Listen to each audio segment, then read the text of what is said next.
Hey everybody! So I haven't updated in a while and I'm very sorry about that, but here I am with a new video. My family and I decided to go to a small town called Nanton, and it's way out in the countryside and it's a bit of a drive. And in Nanton they have a whole bunch of antique shops, so I thought I'd bring you guys along and take a look at some antiques and thrifty things and some of my favorite stuff. And then at the end I can show you what I bought. I'm so excited about my purchase. I'm still excited about it. It's so cool. So on our way out there, there's a lot of wilderness because I live in Canada. And sometimes in that lake there are moose. Moose swim, you know. I am ready with my coconut water because you must be prepared. And a second coconut water, they were on sale. And a coat. And wait for it. A banana. You must stay fueled when you are antiquing. Yes. It goes really flat out into the prairies. But if you can just see right on the horizon there is the mountains. They're really not that far away. It's just really flat. And here we are. We made it to the little town. And it has lots of old buildings and little storefronts. And inside there's artisan pieces mixed in with old stuff. It's always fun to look at what they have. It's just always a strange mix. And little hallways, because a lot of them weren't exactly stores to begin with. They were more houses when they were built. So there's always hallways and rooms and little corridors behind places. And then we found this shop, and they had just opened, and the lady was really excited to tell us about the basement. Because when they bought the store, the lady who owned the store before had a whole trailer full of clothing that she just gave to them. And some of it's antique clothing, some other of it is like movie props, a lot of it is really fancy too, and we got to have first dibs and take a look at what they'd found. There were so many things made of velvet and silk and cottons of all kinds, really fancy linens and sequined things. Just over here there's fur coats and true velvet capes that went to the floor. They were really heavy. And silk Chinese themed outfits. Stuff way in the back, covered in dust. It was fantastic.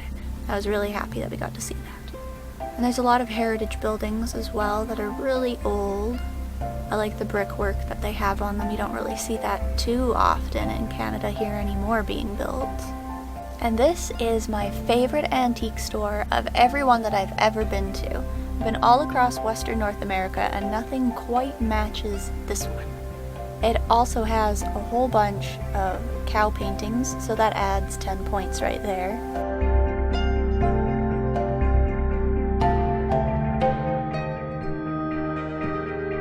And they always have the biggest selection of shiny jewelry of all eras, and always a whole bunch of chandeliers, which are some of my favorite things ever. And there's things in every corner, and there's 3 levels to the building. There is a basement, main, and second level, and right now we're heading towards the second level. And today they just so happen to be painting the walls, but normally the walls are covered in a whole bunch of paintings and old photographs and historical things that have been framed. And upstairs there's all sorts of bedrooms and weird turnabouts and things, hidden places. You never know what you're going to find and what you're going to miss if you don't look carefully enough. They have absolutely everything that you could think of. Ceramic dogs. And the view of the highway isn't as pretty as it is inside. And there's a skylight, which keeps everything really natural and a little less creepy inside. And all the different rooms have different themes for things. Some are a little bit more feminine than others. This one had a lamp I loved. They have the paint removed off their faces.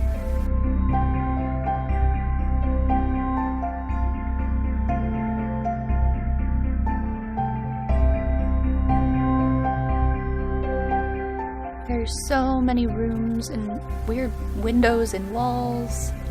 This one was one of my favorite rooms. It was called the Primitive Room, and it had a lot of things that were a little more aged, a little less perfect, and that's precisely how I prefer my antiques.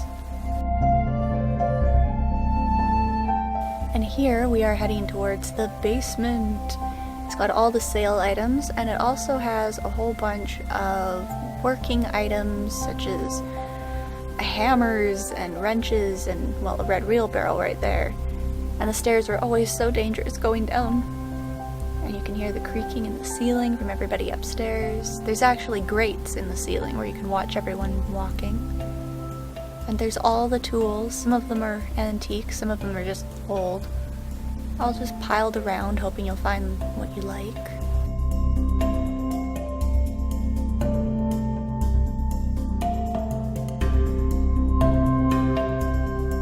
And then over here is some police lights and hanging chains.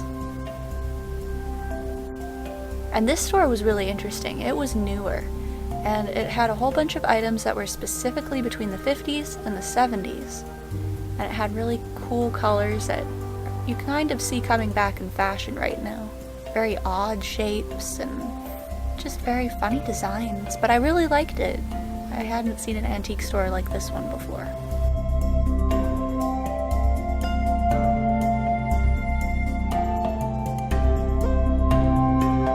One of the biggest draws to Nanton is the candy store. It's really, really big, and there's so much choice, and it is really cool actually. In the back, there is more antiques to check out to help fund the candy store. And they always have weird things like fake ponies and really odd albums. Chipmunk Rock, the humorous side of country music.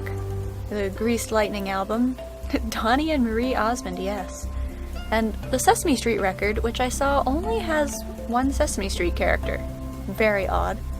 Gingerbread Man, The Acting Out, and Donald Duck and His Friends. There's so many weird things. And I was on a mission, and I found this little native doll from the late 1960s.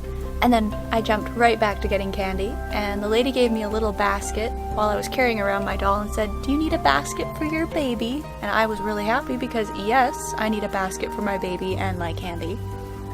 And they had so many cool things, and I wasn't about to try the scorpion ones, but still neat that they had them. And so I bought Honey Stick, which you can see in my mouth, and there's my little baby doll. And then I got jelly beans and saltwater taffy, and I had a really great time buying those. And then we drove back into the city. The city's really big and really flat. It always seems kind of gray. But that's alright, because it's where I live and it's nice enough. Thank you guys for watching my video here, and I hope I will see you next time. Bye!